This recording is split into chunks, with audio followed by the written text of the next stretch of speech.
Hello students, जैसा कि आप सभी को पता है कि पिछली वीडियो में हमने डिटेल में प्लेज किसे कहते हैं इसके आपके साथ डिस्कस कर लिया है। प्लेज क्या होता है, जिसमें दो पार्टियां होती हैं। कौन सी होती है? प्लेजर और प्लेजी।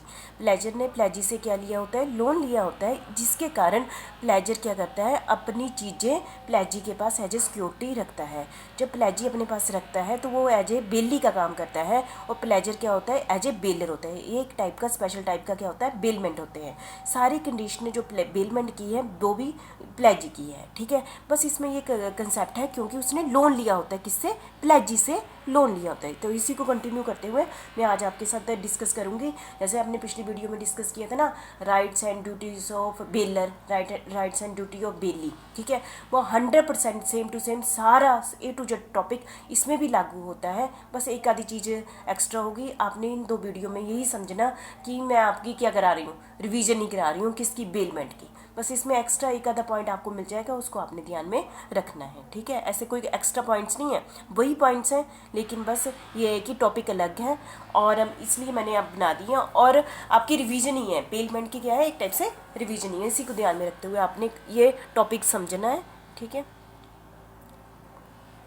सबसे पहले हम क्या लेते हैं? राइट्स ऑफ पोनी और प्लेजी। कौन? जैसे वहाँ पर बेली की थी, बेली। बेली का क्या राइट होते हैं? मतलब राइट ऑफ पोनी प्लेजी, जिसके पास चीज़ पड़ी हुई है, जिसके पास हमने चीज़ रखी हुई है, जैसे बैंक के पास रखी हुई है, तो बैंक की क्या राइट है? सबसे पहले right to retain the goods under section 173 and 74। मतलब कि बैंक के पास या पौनी के पास, प्लेजी के पास, अब वो उसकी गुड्स अपने पास अधिकार में रखे। कब तक रखने का अधिकार है वो? जब तक उसका जो उसने लोन है वो कब तक रख सकता है? यहाँ पर इस केस में, इस पौनी के केस में, प्लेज के केस में, पौनी और प्लेजी कब तक उसकी चीज़ें अपने पास रख सकता है? जैसे मैंने सोना गिरवी रखा हुआ है, तो सोना कब तक वो गिरवी रख सकता है, अपने पास रख सकता है?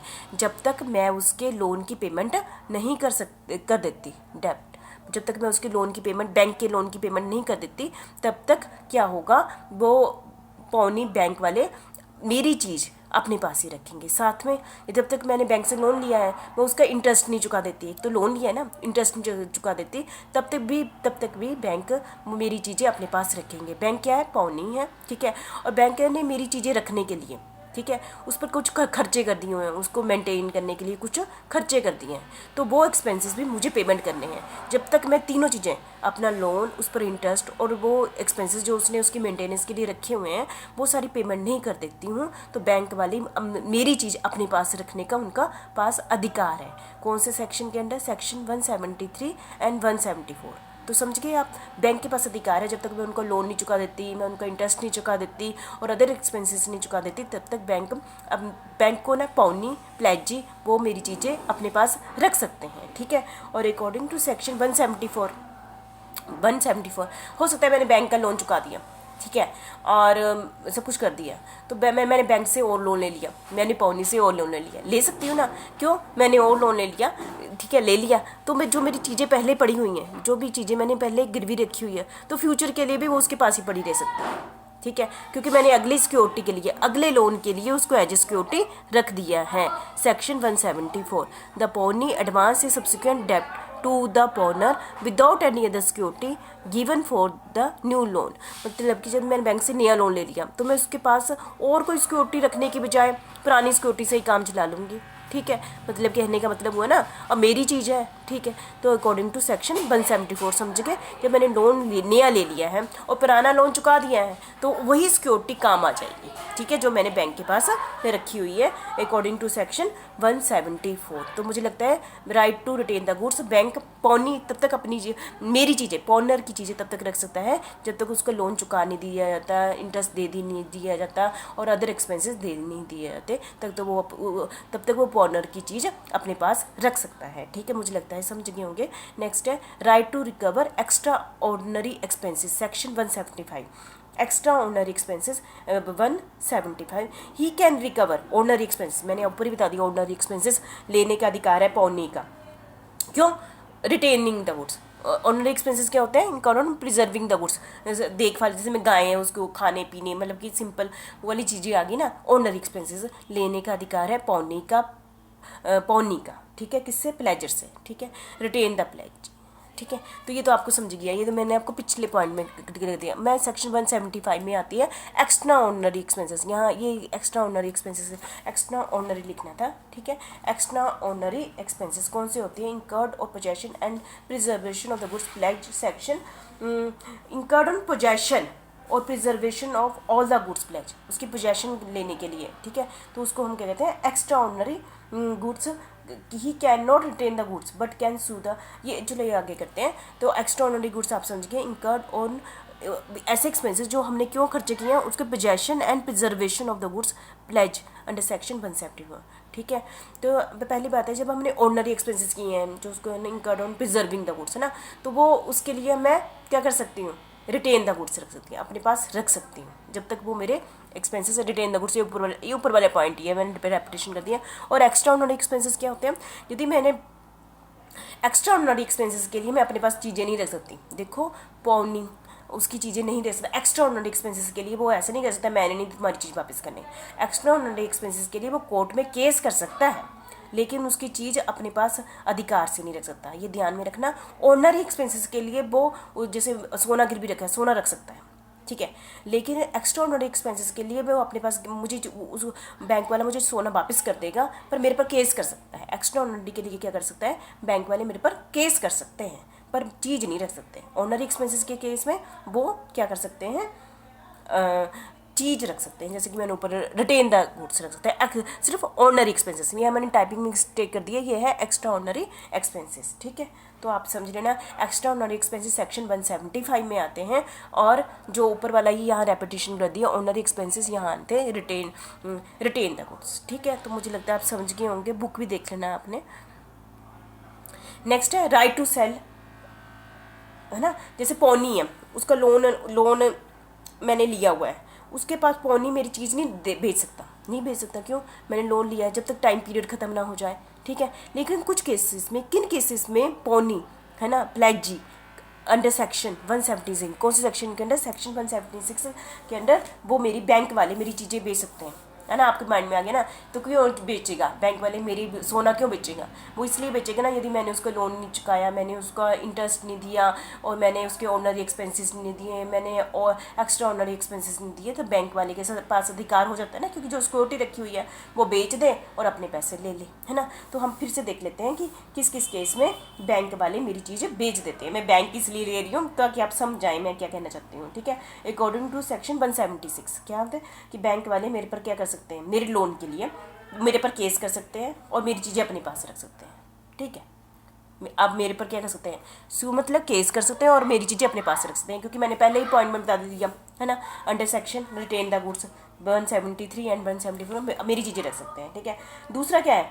वो मेरी चीज़ें बेचने से पहले वो क्या करेंगे? सेल द गुड्स, मेरी चीज़ें बेचने से, मेरा सोना बेचने से वो मुझे नोटिस भेजेंगे पहले कि आप इतने टाइम पीरियड में अपना लोन चुका दीजिए, यदि आप इतने टाइम पीरियड में लोन नहीं चुकाएंगे तो हम आपकी चीज़ें बेच देंगे। तो उस बेचने से पहले बैंक वाले मुझे क्या भेजेंगे? नोटिस भेजेंगे। देखो ये सिंपल सी बातें हैं, पर मैं आपके सामने इसलिए बोल रही हूँ क्योंकि बुक में लिखा हुआ है और मैंने आपको समझानी है, ठीक है। ये डेली रूटीन में आपको ये सारी चीज़ें पता है, तो इसलिए आप कुछ नहीं है, आपके लिए बहुत ही सिंपल चीज़ है कि आपको भी पता है कि बैंक ने यदि आपका जो गिरवी चीज़ें रखी हुई हैं वो बेचने से पहले आपको क्या भेजेगा?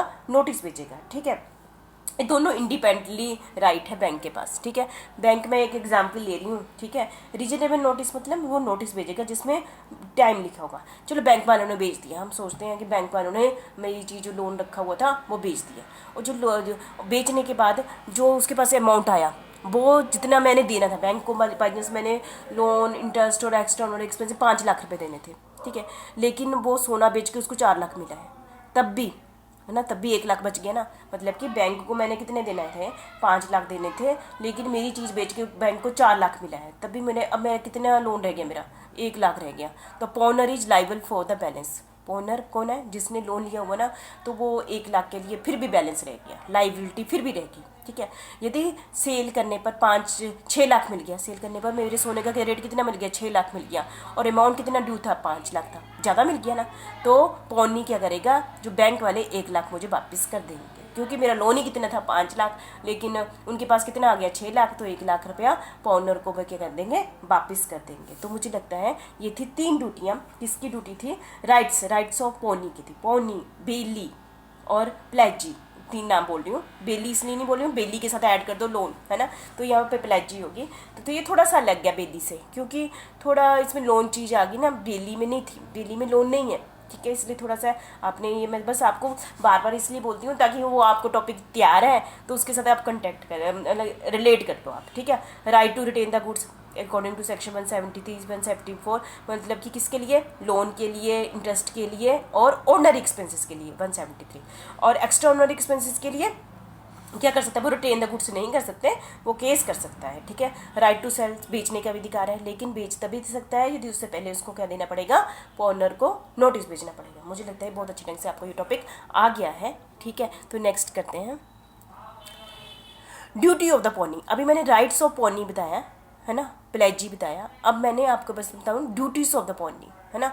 ये मैं इसको डिटेल में नहीं कराऊंगी, ये सेम टू, अब जो है ना, राइट्स तो थोड़े अलग थे, ड्यूटीज पॉनी की सेम ही है। बैंक की ड्यूटी, मैं आपको कह रहा हूँ बैंक की ड्यूटी सेम टू सेम ही है, जो किसकी थी, बेली की थी, जो किसकी थी, बेली की थी, जो मैंने पीछे कराया था आपका, duty to take care reason care of the goods, ये मैंने आपको करा दिया ना। यदि बैंक के पास मेरी कोई भी चीज़ गिरवी पड़ी हुई है तो वो वैसे ही केयर करेगा जैसे कि वो मेरी है, जैसे उसकी खुद की है, उसकी रीजनेबल केयर है। यदि उसने उसकी वैसे केयर नहीं की है और लॉस होता है तो उसको रिस्पॉन्सिबल माना जाएगा, ठीक है। ये हमने बहुत डिटेल में कर लिया है। आपने आपने ये नहीं सोचना आपने यहाँ पर पेपर में ऐसे ही लिखना जो मैं बोल रही हूँ, आपने वो पिछली स्लाइड निकालनी, सारा मटेरियल इस पॉइंट में डाल देना है, ठीक है। Duty not to mix goods, ये भी मैंने आपको करा दिया है कि प्लेजी की, जैसे बेली की ड्यूटी क्या बनती है, प्लेजी की क्या ड्यूटी बनती है, जो मेरी चीज़ें हैं जो उसके पास हमने गिरवी रखी हुई है, एज ए रखी हुई है लोन के बदले, तो वो उसको अपनी चीज़ों में मिक्स नहीं करेगा। यदि मिक्स कर दिया है तो उसको सेपरेट करने पर जितने खर्चे हो गए तो प्लेजी को ही लेने पड़ेंगे। यदि वो सेपरेट नहीं कर पाता है तो उसको कंपनसेशन प्लेजर को देनी पड़ेगी। ये हमने डिटेल में कर लिया ना, duty not to mix goods, ठीक है। Duty not to use the goods, जो बैंक के पास गिरवी चीज़ रखी हुई है, जैसे लोन नहीं, यानी सोना ही रखा हुआ है, तो बैंक का अधिकार नहीं बनता कि उसको यूज़ करे, जैसे मैंने, है ना। तो not duty not to use the goods, इसकी प्लेजी की ड्यूटी नहीं बनती कि वो मेरी पॉनर की चीज़ को क्या करे, यूज़ करे, ठीक है। Duty to return the goods, जब पॉनर ने उसका लोन चुका दिया, इंटरेस्ट चुका दिया, ऑनरी एक्सपेंसेस चुका दिए, एक्स्ट्रा ऑनरी एक्सपेंसेस चुका दिए, तो उसकी क्या, पॉनी की क्या ड्यूटी बनती है कि वो उसकी गुड्स को क्या कर दे, वापस कर दे। बैंक की क्या ड्यूटी बनती है, उसको सब कुछ सारे खर्चे मिल गए तो उसका जो लोन रखा हुआ, सोना रखा होता है वो वापस कर दे पॉनर को, ठीक है, ठीक है।